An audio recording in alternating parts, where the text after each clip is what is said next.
বলিউডের রূপসী তারকারা ক্যামেরার সামনে ঝকঝকে টানটান ত্বক আর নিখুঁত গড়ন ধরে রাখতেই আশ্রয় নিচ্ছেন কসমেটিক সার্জারি। সন্তান জন্ম দেওয়ার পর নারী তারকারা যে শারীরিক পরিবর্তনের মধ্য দিয়ে যান, এ সময় তাদের সাহায্য করে মমি মেকওভার নামের একটি সার্জারি প্যাকেজ। যদিও সার্জারির বিষয়টা সেটা গোপন থাকে, তবে জাহ্নবী কাপুর, খুশি কাপুর, আনুশকা শর্মা এমন অনেক তারকারা সার্জারি বিষয়টি বলেছেন। বলিউড দুনিয়ার জনপ্রিয় চিকিৎসক বিক্রম সিং রাঠোর সম্প্রতি ইন্ডিয়ান এক্সপ্রেসের এক সাক্ষাৎকারে এ বিষয়ে কথা বলেন।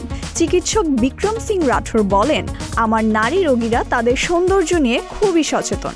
তারা মুখের দাগ, চামড়ার ঢিলে ভাব, ডাবল চিন ইত্যাদি ঠিক করাতে চান। এছাড়াও লিপোসাকশন, বডি কন্টুরিং, নাকের গঠন ও চোখের পাতার শেপ নিয়েও তারা আগ্রহী।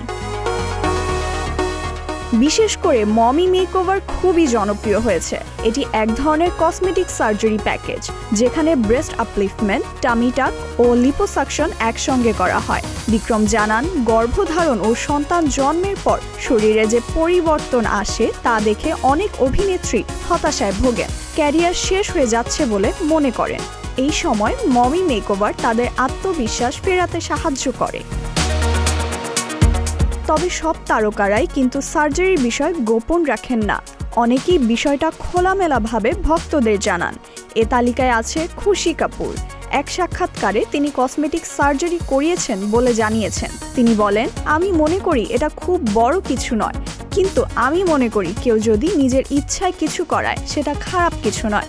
বলিউডে জাহ্নবী কাপুর, আনুশকা শর্মা সহ আরও অনেক তারকারাই এর আগে কসমেটিক সার্জারির বিষয়ে খোলাখুলি কথা বলেছেন। ফাইজা মেহরি নরিন, প্রতিদিনের বাংলাদেশ।